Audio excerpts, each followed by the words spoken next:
ทุกคนผู้ที่ไม่นักแข่งมาของเขาแล้วเป็นนักแข่งมาในตัวแน่สวัสดีน้องมิสวานีรัชยาปัจจุบันอายุ15 ปีได้มาโรงเรียนเปิดสไลด์เป็นนักเรียนใหม่ฝากให้กับเธอเด้อ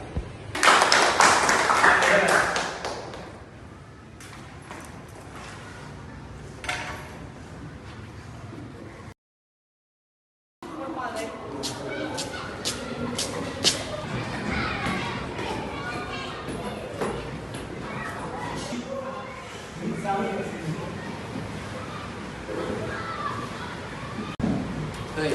นักเรียนใหม่คือเนิร์ดเถอะวะเนาะมันเงียบนะจะเอาเงียบเลยวะห่วยไซสิได้ข่อยคงเงียบบักคนนอกเฮ้ยมิดเด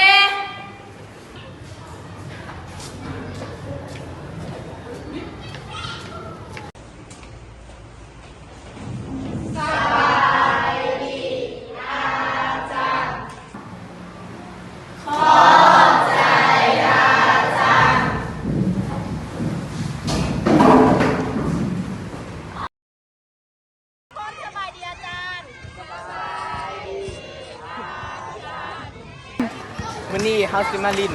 กีฬาตีแบดภายในเฮียนทุกคนจับคู่ตามแถว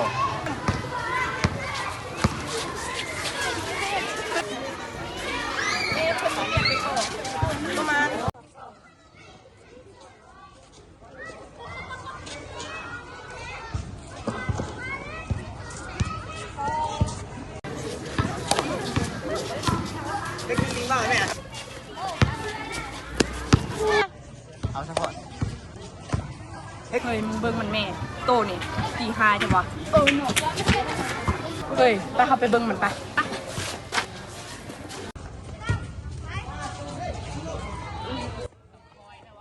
อ้าวอีนี่คือสปอยใช่ว่ะเฮ้ยมึงเคสเดี๋ยวนี้ให้มันว่ะมึงเสือกนะว่ะคนนั้นเป็นยังไง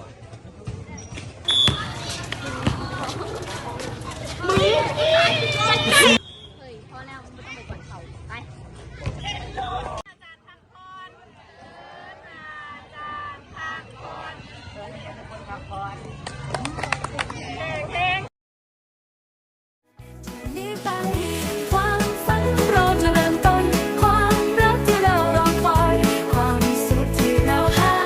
จะเดินไปด้วยกันผ่านความท้าทาย